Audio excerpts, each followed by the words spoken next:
Hi! అందరూ ఎలా ఉన్నారు? ఎండలు బాగా ఎక్కువగా ఉన్నాయి కదా! బయటికెళ్ళకండి. జాగ్రత్తగా వెళ్ళండి. ఈరోజు మనం బ్రెడ్ హల్వా ఎలా చేయాలో చూద్దాం. చాలా సింపుల్‌గా చేసుకోవచ్చు. స్టవ్ ఆన్ చేసి ఒక పాన్ పెట్టుకొని 3 స్పూన్స్ నెయ్యి వేసుకోవాలి. నెయ్యి కొంచెం ఎక్కువే పడుతుంది. కావాలంటే మీరు ఆయిల్ అయినా వేసుకొని డీప్ ఫ్రై చేసుకోవచ్చు బ్రెడ్‌ని.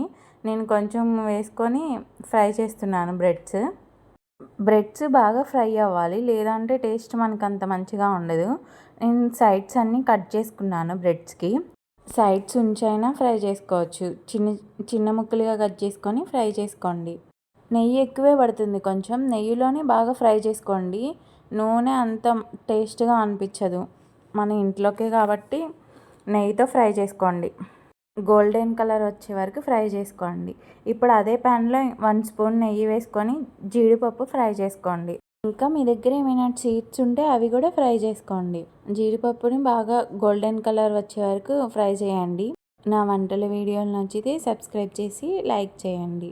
బ్రెడ్స్ ఒక ప్యాకెట్ తీసుకున్నాను నేను. దానికి 100 గ్రామ్స్ బెల్లం వేసుకోవాలి. బెల్లం కరగడానికి ఒక టీ గ్లాస్ వాటర్ పోసుకోండి. బెల్లం కరిగితే సరిపోతుంది, పాకం ఏం రావాల్సిన అవసరం లేదు. నేను ఆర్గానిక్ బెల్లం తీసుకున్నాను. ఇది తియ్యగా ఉంది, అందుకే 100 గ్రామ్స్ వేసుకున్నాను. మీరు బెల్లం ప్లేస్లో షుగర్ అయినా యూజ్ చేయొచ్చు. షుగర్ అయితే 150 గ్రామ్స్ తీసుకోవాలి. బెల్లం మొత్తం కరిగిపోయింది. ఇప్పుడు మనం ఫ్రై చేసి పెట్టుకున్న బ్రెడ్స్ని వేసుకోవాలి. బ్రెడ్స్ని తుంచి వేసుకోండి. కొంచెం తుంచి వేసుకుంటే బెల్లం పాకం తొందరగా పీల్చుకునిద్ది. కట్ చేయకుండా ఉంటే అలాగే ఉండిపోతాయి మనకి పీసెస్. అందుకని చిన్న చిన్న ముక్కలుగా వేసుకోండి. ఇప్పుడు స్టవ్ ఆఫ్ చేసేసేయండి. మనం ఫ్రై చేసి పెట్టుకున్న జీడిపప్పును వేసుకోవాలి.